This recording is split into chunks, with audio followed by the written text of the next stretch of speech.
ये वीडियो केवल शैक्षिक और सामान्य जानकारी के उद्देश्य से बनाई गई है। इसमें दी गई जानकारी मीडिया रिपोर्ट्स और सार्वजनिक स्रोतों पर आधारित है। हम किसी भी सरकारी विभाग या एजेंसी से आधिकारिक रूप से जुड़े नहीं हैं। यह वीडियो पब्लिक रिपोर्ट्स और न्यूज एनालिसिस पर आधारित है। इससे किसी भी प्रकार का राजनीतिक या राज्य स्तरीय घोषणा न माना जाए। दर्शकों से निवेदन है कि ऑफिशियल सोर्सेज से जानकारी वेरीफाई।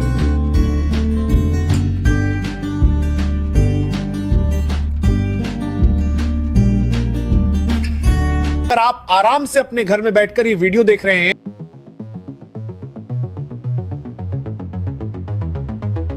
हम अक्सर सड़कों पर फटे हाल घूमते पागलों को देखकर मुंह फेर लेते हैं। हम उन्हें गंदगी कहते हैं, बोझ कहते हैं। लेकिन क्या आपने कभी सोचा है कि उस फटे हुए लिबास के नीचे एक ऐसा दिल धड़क रहा हो सकता है जिसने इस देश के लिए वो खोया है जिसकी हम कल्पना भी नहीं कर सकते। आज की कहानी उसी पागल की है जिसे दुनिया ने ठुकरा दिया, लेकिन वक्त ने उसे गोद में उठा लिया। दिल थाम कर बैठिएगा, क्योंकि यह कहानी आपकी आंखों से आंसू नहीं, अंगारे निकालेगी। कहानी शुरू होती है राजस्थान के एक धूल भरे कस्बे रामगढ़ के पुराने बस स्टैंड से। मई की दोपहर थी, सूरज आग उगल रहा था। बस स्टैंड पर यात्रियों की भीड़ थी। बसों के हॉर्न और फेरी वालों की चिल्लाने की आवाजें गूंज रही थीं। इसी शोर शराबे के बीच वाटर टैंक के पास एक अजीब सा आदमी बैठा था। नाम किसी को नहीं पता था। लोग उसे सिर्फ बामरा पागल कहते थे। उसकी हालत देखकर किसी को भी घिन ना जाए। बाल जटाओं की तरह उलझे हुए, दाढ़ी बढ़ी हुई जिसमें धूल जमी थी, और शरीर पर कपड़ों के नाम पर सिर्फ एक फटा हुआ खाकी रंग का पैंट और एक तार तार हो चुकी शर्ट थी। उसके नंगे पैर छालों से भरे थे। वह आदमी अपनी ही दुनिया में खोया रहता था। कभी हवा में हाथ हिलाता, कभी जोर जोर से हंसने लगता, तो कभी एकदम सावधान होकर खड़ा हो जाता। बस स्टैंड के ठीक सामने सेठ दीनदयाल की मशहूर कचौड़ी की दुकान थी।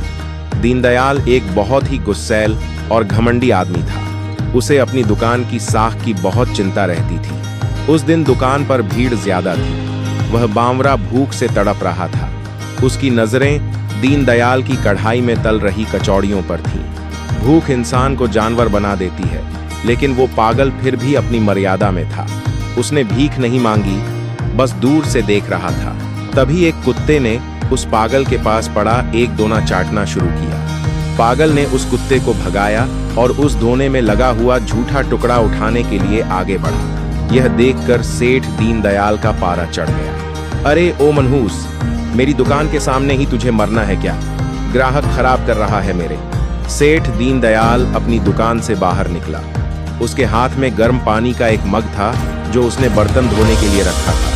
उसने बिना कुछ सोचे समझे वह गर्म पानी उस पागल के पैरों के पास फेंक दिया। भाग यहाँ से, वरना अगली बार खौलता हुआ तेल डाल दूंगा। गर्म पानी की छींटें उस पागल के पैरों पर पड़ी।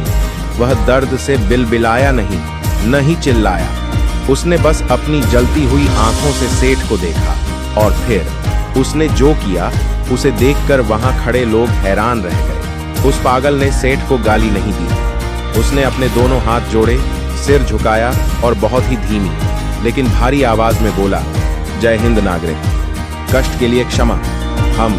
हम यहाँ की सुरक्षा कर रहे हैं। वहां खड़े लड़के जोर जोर से हंसने लगे। लो भाई, ये पागल खुद को चौकीदार समझ रहा है।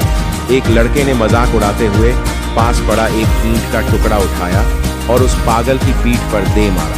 धप, पत्थर रीढ़ की हड्डी पर लगा। दर्द बहुत हुआ होगा, लेकिन वो पागल हिला तक नहीं। वह वैसे ही तना खड़ा रहा जैसे सरहद पर कोई संतरी खड़ा होता है। उसकी आंखों में आंसू नहीं थे, बस एक अजीब सी चमक थी। तभी बस स्टैंड के गेट पर एक स्कूल बस आकर रुकी। बच्चे उतर रहे थे। हवा तेज चल रही थी। एक छोटे बच्चे के हाथ से कागज का एक छोटा सा तिरंगा छूट गया।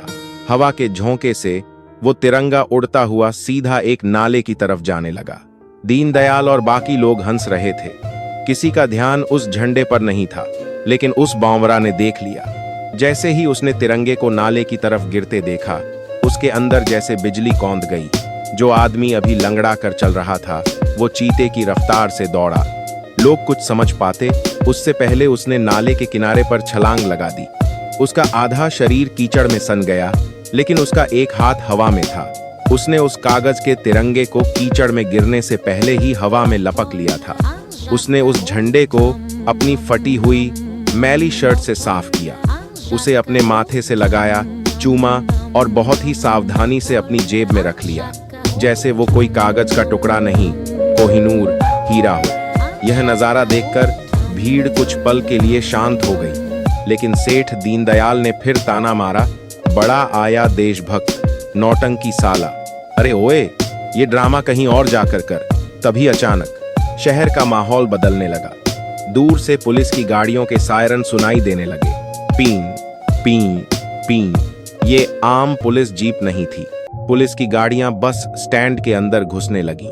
इंस्पेक्टर और हवलदार डंडे फटकारते हुए चिल्लाने लगे, हटो हटो, सब पीछे हटो, रास्ता खाली करो, वीआईपी मूवमेंट है।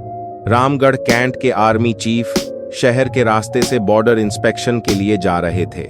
इंस्पेक्टर राणा ने सेठ दीनदयाल को डांटा, ए सेठ, अपनी दुकान का सामान पीछे कर, जनरल साहब का काफिला यहां से गुजरेगा, सड़क पर एक परिंदा भी नहीं दिखना चाहिए। तभी इंस्पेक्टर राणा की नजर उस पागल पर पड़ी जो अभी भी सड़क के किनारे खड़ा होकर उस कागज के झंडे को सीधा करने की कोशिश कर रहा था। इंस्पेक्टर राणा का दिमाग खराब हो गया। अरे, ये पागल यहाँ क्या कर रहा है? अगर जनरल साहब ने इस भिखारी को देख लिया तो मेरी नौकरी खा जाएंगे, इसे हटाओ यहाँ से। दो हवलदार दौड़कर उस पागल के पास गए। चल बे, उठ यहाँ से, साहब लोग आ रहे हैं। उन्होंने उस पागल को कॉलर से पकड़ा और घसीटते हुए पीछे ले जाने लगे, लेकिन वो पागल अपनी जगह से हिलने को तैयार नहीं था। वह बार बार सड़क की तरफ देख रहा था। उसने हवलदार का हाथ झटक दिया और कड़क आवाज में बोला, गाड़ी आ रही है, कमांडर आ रहे हैं, रिपोर्टिंग करनी है, मुझे रिपोर्टिंग करनी है। हवलदार को गुस्सा आ गया। उसने अपनी लाठी उठाई और उस पागल के घुटने पर दे मारी। बड़ा आया रिपोर्टिंग करने वाला, चुपचाप बैठ जा कूड़ेदान के पीछे। पागल घुटनों के बल गिर पड़ा, लेकिन उसकी नजरें अभी भी सड़क पर टिकी थीं। तभी सामने से धूल का गुबार उठता दिखाई दिया। काफिला आ गया था। सबसे आगे मिलिट्री पुलिस की बुलेट, पीछे पायलट जिप्सी और बीच में एक बड़ी काली बुलेट प्रूफ टोयोटा फॉर्च्यूनर, जिस पर 3 स्टार और आर्मी का झंडा लगा था। यह गाड़ी थी लेफ्टिनेंट जनरल रणविजय सिंह की। जनरल रणविजय सिंह, एक ऐसा नाम जो अनुशासन और कठोरता की मिसाल थे। वह पिछली सीट पर बैठे फाइल देख रहे थे। काफिला बस स्टैंड के सामने से धीमे हुआ क्योंकि वहां भीड़ ज्यादा थी। इंस्पेक्टर राणा और पुलिस वाले अटेंशन में खड़े होकर सैल्यूट मार रहे थे। भीड़ के पीछे हवलदारों ने उस पागल का मुंह दबा रखा था ताकि वो चिल्ला न सके। लेकिन जैसे ही पागल ने वो 3 स्टार वाली गाड़ी और उस पर लगा तिरंगा देखा, उसके शरीर में एक अमानवीय ताकत आ गई। उसने दोनों हवलदारों को जोर से धक्का दिया। हवलदार दूर जा गिरे। वो पागल फटे कपड़ों में कीचड़ से सना हुआ भीड़ को चीरता हुआ सीधा सड़क के बीचों बीच आ गया। काफिले की पायलट गाड़ी ने जोर से ब्रेक मारे। छी! गाड़ियां रुक गईं। कमांडो तुरंत गाड़ियों से कूदकर बाहर आए। उनकी बंदूकें उस पागल की तरफ तन गईं। इंस्पेक्टर राणा की सांस अटक गई। मार दिया, आज तो ये पागल मरवाएगा। लेकिन उस पागल ने किसी को नहीं देखा। उसने अपनी एड़ियां जोड़ी, सीना चौड़ा किया और अपनी दाहिनी हथेली को माथे पर रखकर एक ऐसा परफेक्ट कड़क सैल्यूट मारा कि हवा भी चीरती हुई महसूस हुई। उसकी आंखों में वही पागलपन नहीं था, अब वहां एक फौजी का अनुशासन था। उसने पूरी ताकत से अपने गले की नसों को फुलाते हुए चिल्लाया, जय हिंद sir, alpha 1 reporting for duty sir. Ghazi के अंदर बैठे जनरल रणविजय सिंह ने जैसे ही यह आवाज सुनी, उनका पेन हाथ से छूट गया। यह कोड अल्फा 1, यह कोड तो 18 साल पहले खत्म हो चुके एक सीक्रेट मिशन का था। जनरल रणविजय ने खिड़की से बाहर देखा। उन्हें सड़क पर एक गंदा पागल भिखारी खड़ा दिखा जो सैल्यूट कर रहा था। आम आदमी के लिए वो भिखारी था, लेकिन जनरल की पारखी नजरों ने कुछ और देखा। उन्होंने देखा कि उस आदमी के अंगूठे का कोण बिल्कुल सही है। उन्होंने देखा कि उसके खड़े होने का तरीका एक ट्रेंड कमांडो जैसा है। और सबसे बड़ी बात, उन्होंने उस पागल की कलाई पर एक पुराना धुंधला सा टैटू देखा, एक उड़ता हुआ बाज। जनरल रणविजय का चेहरा सफेद पड़ गया। उन्होंने ड्राइवर को चीखकर आदेश दिया, स्टॉप, गाड़ी रोक, अभी के अभी रोक। पूरा काफिला सन्न रह गया। जनरल रणविजय सिंह, जो कभी अपनी गाड़ी से नहीं उतरते थे, उन्होंने दरवाजा खोला और चलती सड़क पर कूद पड़े। इंस्पेक्टर राणा दौड़ते हुए आए। सर सर, सॉरी सर, ये पागल है, मैं अभी इसे हटवाता हूं। जनरल ने इंस्पेक्टर को हाथ के इशारे से ऐसे रोका जैसे कोई मक्खी हो। उनकी नजरें सिर्फ उस पागल पर थीं। जनरल धीरे धीरे डगमगाते कदमों से उस पागल की तरफ बढ़े। वो पागल अभी भी सैल्यूट में खड़ा था, पत्थर की मूरत की तरह। जनरल उसके बिल्कुल सामने जाकर खड़े हो गए। उनकी आंखों से आंसू छलक पड़े। उन्होंने कांपती आवाज में पूछा, शमशेर, मेजर शमशेर, क्या ये तुम हो? यह नाम सुनते ही उस पागल का हाथ धीरे धीरे नीचे आया।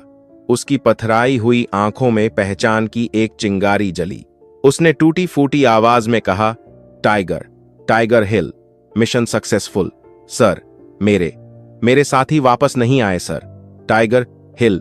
यह सुनते ही जनरल रणविजय सिंह ने उस गंदे कीचड़ से सने पागल को कसकर अपने सीने से लगा लिया, इतना कसकर कि देखने वालों की रूह कांप गई। एक 3 स्टार जनरल एक पागल भिखारी के गले लगकर सड़क के बीचों बीच रो रहा था। शमशेर, मेरे शेर, तुम जिंदा हो, हमने तुम्हें मृत मान लिया था। 18 साल, तुम कहां थे मेरे भाई? भीड़ सन्न थी। सेठ दीनदयाल के हाथ से कचौड़ी गिर गई। इंस्पेक्टर राणा का मुंह खुला का खुला रह गया। आखिर यह पागल कौन था जिसे सब पत्थर मार रहे थे? वो मेजर शमशेर कैसे हो सकता है? और 18 साल पहले ऐसा क्या हुआ था जो आज एक जनरल उसके सामने रो रहा है? दोस्तों, इस पागल के फटे कपड़ों के पीछे एक ऐसी कुर्बानी छिपी है जिसे सुनकर आपके होश उड़ जाएंगे। भीड़ सन्न थी। सड़क पर सुई गिरने की भी आवाज सुनी जा सकती थी। जिस पागल को अभी तक लोग ईंट पत्थर मार रहे थे, उसे देश का एक 3 स्टार जनरल अपने सीने से लगाए रो रहा था। जनरल रणविजय सिंह ने मेजर शमशेर का चेहरा अपने दोनों हाथों में लिया। मेजर शमशेर की आंखों में अभी भी वही खालीपन था, लेकिन जनरल की वर्दी की खुशबू शायद उनके दिमाग के किसी कोने में पुरानी यादें जगा रही थी। इंस्पेक्टर राणा, जो डर के मारे कांप रहे थे, धीरे से आगे आए। सर, सॉरी सर, हमें लगा यह कोई पागल है, इसने ट्रैफिक रोका तो। जनरल रणविजय सिंह ने इंस्पेक्टर की बात पूरी भी नहीं होने दी। वे शेर की तरह दहाड़े। उन्होंने भीड़ और पुलिस की तरफ उंगली उठाई। पागल? तुम्हें यह पागल दिखता है? जनरल साहब ने मेजर शमशेर की फटी हुई शर्ट का बायां हिस्सा लेफ्ट साइड फाड़ दिया। वहां पसलियों के पास जलने के और गोलियों के गहरे निशान थे। भीड़ ने जब वो भयानक जख्म देखे तो कई लोगों ने अपनी आंखें बंद कर लीं। जनरल रणविजय की आवाज भारी हो गई, लेकिन उसमें इतना गुस्सा था कि लोग सहम गए। देख रहे हो ये निशान? ये किसी कुत्ते के काटने के निशान नहीं है। ये दुश्मन के टॉर्चर सेल में दी गई वो यातनाएं हैं जो अगर तुम में से किसी को एक दिन भी दी जाएं तो तुम्हारी रूह कांप जाए। जनरल ने अपनी कैप उतारी और उस पागल के सिर पर पहना दी। यह आदमी जिसे तुम लोगों ने पत्थर मारा, यह भारतीय सेना के पैरा स्पेशल फोर्सेस का सबसे घातक कमांडो मेजर शमशेर सिंह है, कोड नेम शेरा। जनरल की आंखों में आंसू और गर्व दोनों थे। 18 साल पहले हमने एक मिशन भेजा था, ऑपरेशन ब्लैक थंडर। दुश्मन ने हमारे देश पर एक बहुत बड़े बायो अटैक की साजिश रची थी। हमें उस लैब को उड़ाना था। मेजर शमशेर उस मिशन के लीडर थे। इन्होंने उस लैब को उड़ा दिया, देश के करोड़ों लोगों की जान बचा ली। लेकिन वापसी में ये अपने साथियों को बचाने के लिए पीछे रुक गए। जनरल का गला भर आया। हमें खबर मिली कि वहां एक धमाका हुआ और सब मारे गए। हमने इनकी शहादत मान ली थी, लेकिन दुश्मन ने इन्हें मारा नहीं, इन्हें कैद कर लिया। 18 साल, सोच सकते हो? 18 साल तक अंधेरे कमरों में बिना खाने के रोज मार खाना, बिजली के झटके सहना, सिर्फ इसलिए कि ये अपने देश का राज उगल दें। दुश्मन ने इनका शरीर तोड़ दिया, इनका दिमाग तोड़ दिया, इन्हें पागल बना दिया और बॉर्डर पर फेंक दिया। लेकिन जनरल ने मेजर शमशेर की तरफ देखा, जो अभी भी सावधान मुद्रा में खड़े थे। लेकिन दुश्मन इनका जमीर नहीं तोड़ पाया। याददाश्त चली गई, अपना नाम भूल गए, अपना घर भूल गए, पर एक चीज नहीं भूले, देशभक्ति और अनुशासन। सेठ दीनदयाल, जिसने गर्म पानी फेंका था, अब शर्म के मारे जमीन में गड़ा जा रहा था। जिन लड़कों ने पत्थर मारे थे, वे भीड़ में छिपने की कोशिश कर रहे थे। मेजर शमशेर, जो अब तक चुप थे, उन्होंने अपनी जेब में हाथ डाला। उनका हाथ कांप रहा था। उन्होंने अपनी जेब से वही कीचड़ में सना हुआ कागज का तिरंगा निकाला। उन्होंने उसे अपने कांपते हाथों से सीधा किया और जनरल रणविजय की तरफ बढ़ाया। उनकी फटी हुई सूखी जुबान से कुछ शब्द निकले। सर, झंडा झंडा नीचे नहीं गिरना चाहिए। भारत माता की। बोलते बोलते मेजर शमशेर लखा गए। उनका शरीर अब जवाब दे रहा था। जनरल ने उन्हें थाम लिया। उन्होंने वह गंदा कीचड़ वाला झंडा मेजर के हाथ से लिया। जनरल ने उस गंदे कागज को अपने होठों से लगाया, फिर अपने माथे से और अपनी वर्दी की ऊपर वाली जेब में रख लिया, वहां जहां उनके मेडल लगे थे। जनरल ने तुरंत अपने डॉक्टर को चिल्लाकर बुलाया, मेडिक, मेडिक, स्ट्रेचर लाओ, तुरंत। कमांडो दौड़ पड़े। मेजर शमशेर को बहुत सावधानी से स्ट्रेचर पर लिटाया गया। जनरल रणविजय सिंह, जो कभी किसी के सामने नहीं झुकते थे, उन्होंने मुड़कर उस भीड़ को देखा। शर्म आती है मुझे। जिस आजादी की हवा में तुम सांस ले रहे हो, जिस दुकान पर तुम धंधा कर रहे हो, वो इसी पागल की दी हुई भीख है। इसने अपनी जवानी, अपना परिवार, अपना सब कुछ तुम्हारे लिए खो दिया। और तुम लोगों ने इसे क्या दिया? पत्थर, गालियां, गर्म पानी। जनरल की आवाज गूंज रही थी। याद रखना, जब तुम अपने घरों में चैन से सोते हो, तो सरहद पर कोई शमशेर जाग रहा होता है। फटे कपों में अगर कोई इंसान दिखे, तो जरूरी नहीं वो भिखारी हो सकता है उसके कंधों पर किसी वक्त तुम्हारे देश का भार रहा हो। सेठ दीनदयाल दौड़कर आगे आया और जनरल के पैरों में गिर पड़ा। साहब, मुझसे पाप हो गया साहब, मुझे गोली मार दो। मैंने भगवान पर गर्म पानी डाला है। वह फूट फूट कर रोने लगा। जनरल ने उसे कुछ नहीं कहा, बस इतना बोले, प्रायश्चित करना है तो आज के बाद किसी लाचार का मजाक मत उड़ाना, क्योंकि वर्दी उतरने के बाद फौजी सिर्फ एक इंसान रह जाता है, लेकिन उसकी आत्मा हमेशा फौजी रहती है। मेजर शमशेर को एम्बुलेंस में नहीं, बल्कि जनरल साहब की पर्सनल गाड़ी में बैठाया गया। जब काफिला चल तो मेजर शमशेर खिड़की से बाहर देख रहे थे। उनकी आंखों में एक सुकून था। शायद उन्हें समझ आ गया था कि उनकी ड्यूटी अब खत्म हुई और वो घर जा रहे हैं। जैसे ही गाड़ियां आगे बढ़ीं, पूरा रामगढ़ बस स्टैंड, क्या दुकानदार, क्या पुलिस वाले और क्या यात्री, सबके सब एक लाइन में खड़े हो गए। बिना किसी आदेश के हजारों हाथों ने एक साथ हवा में उठकर उस जाते हुए हीरो को सैल्यूट किया। हवा में एक ही नारा गूंज रहा था, भारत माता की जय, वंदे मातरम। बाद में पता चला कि आर्मी हॉस्पिटल में 6 महीने के इलाज के बाद मेजर शमशेर की याददाश्त वापस आ गई। उन्हें महावीर चक्र से सम्मानित किया गया और वे अपने गांव, अपने परिवार के पास वापस लौटे। लेकिन उस दिन रामगढ़ के लोगों ने जो सबक इन है मिलाया और वे सीखा, वो उनकी आने वाली पीढ़ियां भी याद रखेंगी। दोस्तों, यह कहानी हमें सिखाती है कि किसी की बाहरी हालत देखकर उसकी औकात का अंदाजा कभी मत लगाइए। हमारे समाज में न जाने कितने ऐसे गुमनाम नायक, अनसंग हीरोज हैं जो खामोशी से अपना बलिदान दे देते हैं और बदले में हमसे सिर्फ थोड़ी सी इज्जत चाहते हैं। अगली बार सड़क पर कोई लाचार, कोई पागल या कोई बुजुर्ग दिखे तो उसे दुत्कारने से पहले एक बार सोचिएगा जरूर, शायद वो भी कोई शमशेर हो। अगर इस कहानी ने आपकी आंखों में आंसू और दिल में देश के लिए सम्मान जगाया है, तो कृपया इस वीडियो को लाइक जरूर करें। हमारा मकसद सिर्फ कहानियां सुनाना नहीं, बल्कि उन जज्बातों को जगाना है जो कहीं सो गए हैं। ऐसी ही दिल को छू लेने वाली कहानियों के लिए चैनल को सब्सक्राइब करें और बेल आइकन दबाएं, ताकि हम और आप हमेशा जुड़े रहें।